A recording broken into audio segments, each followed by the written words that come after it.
Hello everyone, आपका स्वागत है हमारे इस चैनल पर। आज की वीडियो में मैं आपको व्यवसाय के उद्देश्य बता रही हूँ। आपको पता ही होगा, मैंने business studies class 11th HBSC board का आपको सिलेबस स्टार्ट कर दिया है। इससे पहले मैंने आपको बताया है कि व्यवसाय क्या होता है, व्यवसाय की विशेषताएँ क्या होती है, पेशा, रोजगार, इन सब की विशेषताएँ और इनका मीनिंग मैंने आपको बता दिया है।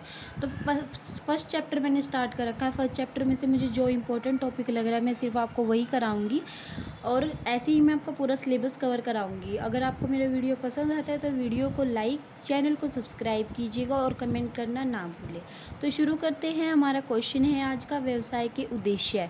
व्यवसाय के दो तरीके के उद्देश्य होते हैं। आपको डायग्राम भी एग्ज़ाम में ज़रूर बनाना है, क्योंकि डायग्राम से अच्छी प्रेजेंटेशन होती है और एग्जामिनर आपको अच्छे मार्क्स देता है। आपको पता ही होगा, व्यवसाय के दो तरीके के उद्देश्य होते हैं। एक होता है आर्थिक उद्देश्य, एक होते हैं सामाजिक उद्देश्य।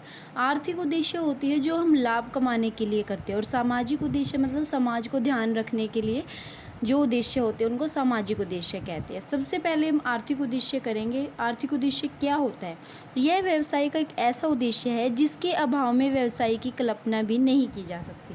आपको पता ही होगा, जो हम बिजनेस स्टार्ट करते हैं, व्यवसाय स्टार्ट करते हैं, उसका कोई ना कोई क्या होता है, उद्देश्य होता है। व्यवसाय शुरू क्यों करते हैं? हम पैसे के लिए, लाभ कमाने के लिए, तो इसीलिए तो व्यवसाय शुरू करते हैं।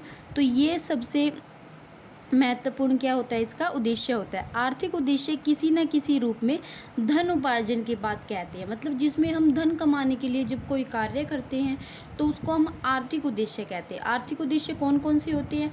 एक होता है लाभ अर्जित करना, दूसरा होता है ग्राहक सर्जन, और थर्ड होता है नव परिवर्तन। सबसे पहले होता है लाभ अर्जित करना। लाभ अर्जित करने के अंतर्गत कौन कौन से आते हैं? प्रत्येक व्यावसायिक उपक्रम की स्थापना का उद्देश्य लाभ अर्जित करना होता है। जिस प्रकार ऋणदाता को ऋण देने के फलस्वरूप ब्याज तथा भूस्वामी को भवन देने के फलस्वरूप किराया प्राप्त करना होता है, ठीक इसी प्रकार एक व्यवसायी को व्यावसायिक क्रिया करने के फलस्वरूप लाभ प्राप्त होना चाहिए। जैसे किसी ने ऋण दिया है तो ऋण देने के बाद उसको ऐसी इच्छा रहती है कि उसको ऋण तो मिलेगा ही, साथ में उसको ब्याज भी मिलेगा। ऐसे ही अगर किसी का मकान है, उसने किराए पे दिया है, तो उसको पता होगा कि किराएदार किराया जरूर देगा। ठीक है, तो किसी न किसी उद्देश्य से उन्होंने ये कार्य किए हैं। इसी प्रकार अगर कोई भी व्यवसाय करता है तो उसको पता होता है कि उसको व्यवसाय करने से पैसा मिलेगा या लाभ की प्राप्ति होगी। व्यवसाय के लाभ उद्देश्य के संबंध में दो धारणाएं हैं। प्रथम है अधिकतम लाभ और दूसरा है पर्याप्त लाभ। लाभ उद्देश्य की अधिकतम लाभ धारणा वस्तु की कृत्रिम अभाव, मुनाफाखोरी, मिलावट आदि बुराइयां पैदा करता है। मतलब जब हम सोचते हैं कि हमें बहुत ज़्यादा प्रॉफिट मिले, बहुत ज़्यादा, मतलब जैसे 10 रुपये की हमने वस्तु बनाई, हम सोचते हैं कि वो वस्तु हमारी 20 रुपये में बेचे, तो वो अधिकतम लाभ हो गया। तो अधिकतम लाभ कमाने के चक्कर में हम क्या कर देते हैं, वस्तुओं में गड़बड़ करने लगते हैं, जैसे मिलावट कर देते हैं या कोई घटिया वस्तु दे देते हैं। तो उसको हम क्या कहते हैं, अधिकतम लाभ प्राप्त करना। मतलब ये होता है कि मतलब कुछ ना कुछ हम अपने प्रोडक्ट में क्या कर देते हैं, कमी कर देते हैं, और मतलब लोगों को गुमराह करके हम क्या करते हैं, अधिकतम लाभ कमाते हैं। तो उसको क्या कहते हैं हम, मैक्सिमम प्रॉफिट। और पर्याप्त लाभ होता है जैसे हमने 10 की वस्तु बनाई और हमने सिर्फ 13 रुपये लाभ कमाया, मतलब 10 की वस्तु 13 रुपये में बेची।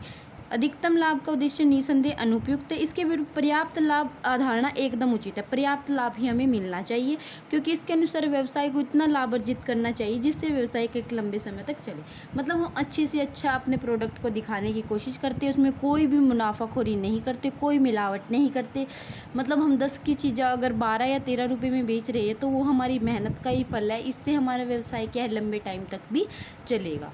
तो ठीक है, हमें सबसे पहला उद्देश्य क्या होता है व्यवसाय का, आर्थिक उद्देश्य। आर्थिक उद्देश्य के अंतर्गत होता है लाभ अर्जित करना। ठीक है, हर एक व्यवसाय का उद्देश्य क्या होता है, लाभ अर्जित करना।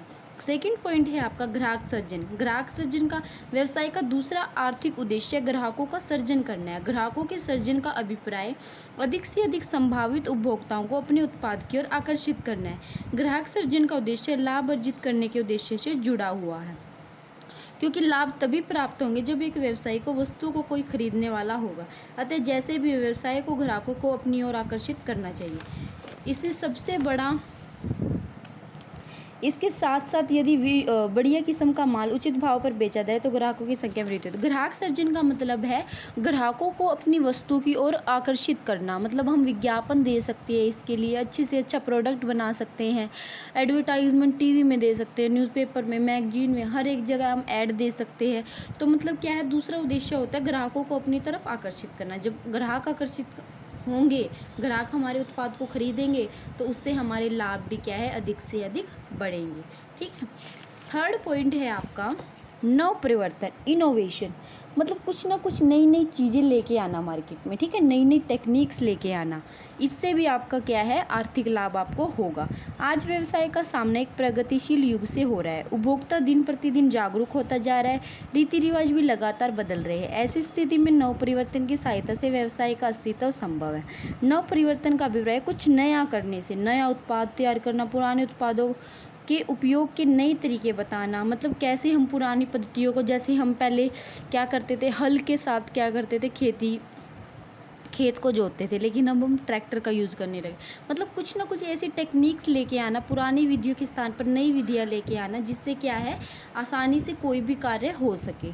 तो इससे क्या है, हमारे ग्राहक ज़्यादा होंगे, ग्राहक ज़्यादा होंगे तो लाभ ज़्यादा होंगे, लाभ ज़्यादा होंगे तो आपको पैसे भी ज़्यादा मिलेंगे। ठीक है।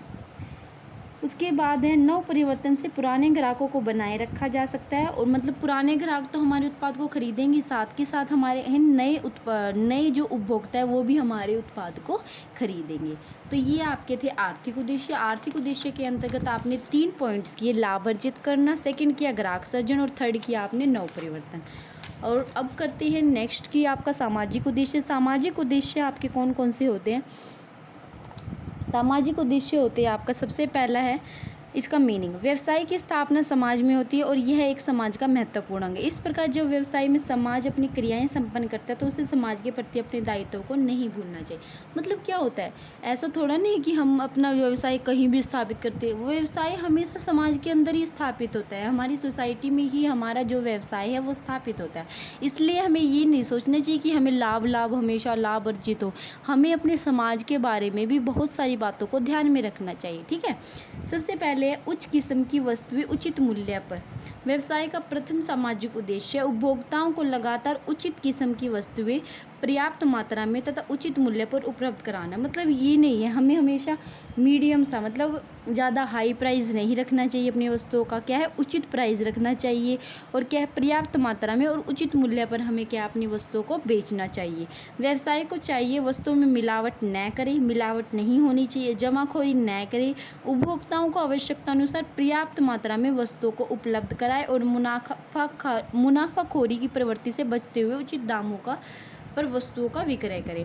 मतलब हमें क्या है, समाज की ओर ध्यान देते हुए हमें ना तो मुनाफाखोरी करनी चाहिए, ना जमाखोरी करनी चाहिए, ना ही मिलावट करनी चाहिए अपने वस्तुओं को, और उचित मूल्य पर लोगों को वस्तुएं उपलब्ध करानी चाहिए। तभी हमारा समाज क्या है, सुरक्षित रह सकता है।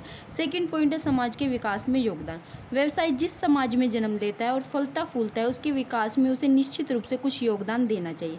जैसे पुस्तकालय खोल दिया, चिकित्सालय, शैक्षणिक संस्थाओं में कुछ योगदान दे दिया, या हॉस्पिटल खोल दिया, मतलब हॉस्पिटल में कुछ दान दे दिया। मतलब कुछ ना कुछ हमें क्या है, समाज के लिए करते रहना चाहिए। थर्ड पॉइंट है विनियोजकों को पर्याप्त लाभ। आज व्यवसाय का स्तर इतना बड़ा हो गया है कि उस पर एक या अधिक कुछ व्यक्तियों का स्वामित्व न होकर हजारों व्यक्तियों का स्वामित्व हो गया। समाज के अनेक व्यक्ति व्यवसायिक कंपनियों के अंश खरीदते हैं। अंशधारियों द्वारा लगाई गई पूंजी के बल पर ही व्यवसाय चलता है। अंशधारी अपने निवेश के प्रतिस्वरूप उचित लाभांश की उम्मीद करते हैं। व्यवसाय का उद्देश्य इसकी उम्मीद को पूरा करना। मतलब बहुत सारे व्यक्ति हैं, एक व्यक्ति व्यवसाय नहीं करता, बहुत सारे व्यक्ति क्या है, मिलकर व्यवसाय करते हैं, और एक व्यवसाय पर बहुत सारे व्यक्तियों का अधिकार होता है। बहुत सारे व्यक्ति क्या है, उसके अंश खरीदते हैं और वे भी कंपनी के मालिक बन जाते हैं। तो वो यही सोचते हैं कि अगर उन्होंने अंश खरीदे तो उसे उचित लाभांश मिले। तो व्यवसाय का उद्देश्य होना चाहिए कि उनको उचित दर पर क्या है, लाभांश मिले विनियोजकों को। फोर्थ पॉइंट है रोजगार उपलब्ध कराना। आज बेरोजगारी समाज की सबसे बड़ी समस्या है। व्यवसाय का उद्देश्य इस समस्याओं को दूर करने का होना चाहिए। अपने देश में ही उपलब्ध लोगों को रोजगार के अवसर प्रदान करने चाहिए। मतलब जितना हो सके लोगों को रोजगार देने की हमें कोशिश करनी चाहिए। तो ये थे आपके सामाजिक उद्देश्य के पॉइंट। तो आप ये डायग्राम के थ्रू समझ गए होंगे। मैंने आपको पहले आर्थिक उद्देश्य के 3 पॉइंट कराए, उसके बाद मैंने सामाजिक उद्देश्य के आपको 4 पॉइंट कराए। तो ये था आज का आपका टॉपिक। उम्मीद है आपको पूरा टॉपिक अच्छे से क्लियर हो गया होगा। और अगर वीडियो पसंद आए तो वीडियो को लाइक, चैनल को सब्सक्राइब कीजिएगा। आपको मेरे चैनल पर कॉमर्स से रिलेटेड हर इंपॉर्टेंट टॉपिक की वीडियो मिलेगी। Thank you for watching my video.